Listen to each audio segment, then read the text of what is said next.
आज आपको भूल भुलैया 3 के बारे में बताने जा रहा हूं।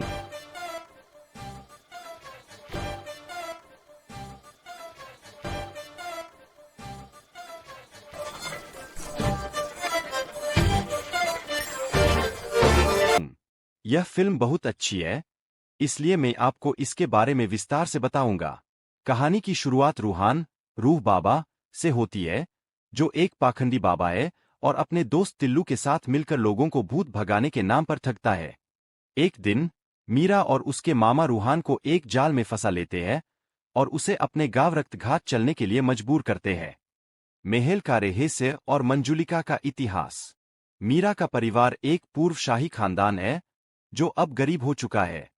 उनके पास बस एक पुराना महल है, जिसे वे बेचना चाहते हैं, लेकिन वहां मंजुलिका का भूत होने के डर से कोई उसे नहीं खरीदता। रूहान को इसलिए ले जाया जाता है क्योंकि वह उस खानदान के एक पूर्वज राजकुमार देवेंद्रनाथ जैसा दिखता है। भविष्यवाणी के अनुसार वही राजकुमार पुनर्जन्म लेकर मंजुलिका का अंत करेगा। राजपुरोहित कहानी सुनाते हैं कि 200 साल पहले 1824 में राजा अपनी बेटी मंजुलिका को राजपाट नहीं देना चाहते थे। जब उन्होंने अपने बेटे देवेंद्रनाथ को उत्तराधिकारी बनाया, तो गुस्से में मंजुलिका ने उसे मार दिया और बदले में राजा ने मंजुलिका को जिंदा जलवा दिया। मल्लिका और मंदिरा का आगमन। महल की मरम्मत के लिए मल्लिका नाम की एक महिला आती है और बाद में महल खरीदने के लिए मंदिरा नाम की एक रानी आती है। इन दोनों के आने के बाद महल में अजीब घटनाएं शुरू हो जाती है। धीरे धीरे रूहान को भी सच में भूत दिखने लगते हैं। कहानी का बड़ा ट्विस्ट, क्लाइमैक्स। दुर्गा अष्टमी के दिन असली सच्चाई सामने आती है।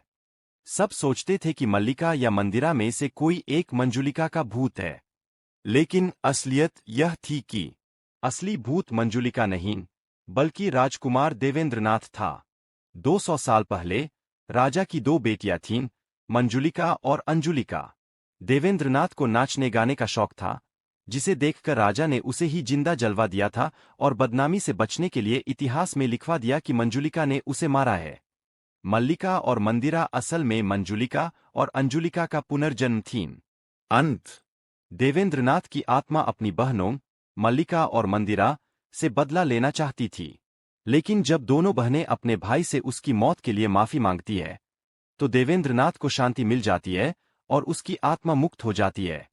अंत में पता चलता है कि मल्लिका एक रेस्टोरेशन एक्सपर्ट थी जिसे पिछले जन्म के सपने आते थे, और मंदिरा वास्तव में एक पुलिस ऑफिसर एसीपी राठौर थी जो रूहान को पकड़ने आई थी, लेकिन यहां आकर उसे भी अपने पुनर्जन्म का एहसास हुआ। तो आखिरकार मैंने भूल भुलैया 3 के बारे में विस्तार से बताया। उम्मीद है आपको पसंद आया होगा। अगले वीडियो में फिर मिलेंगे।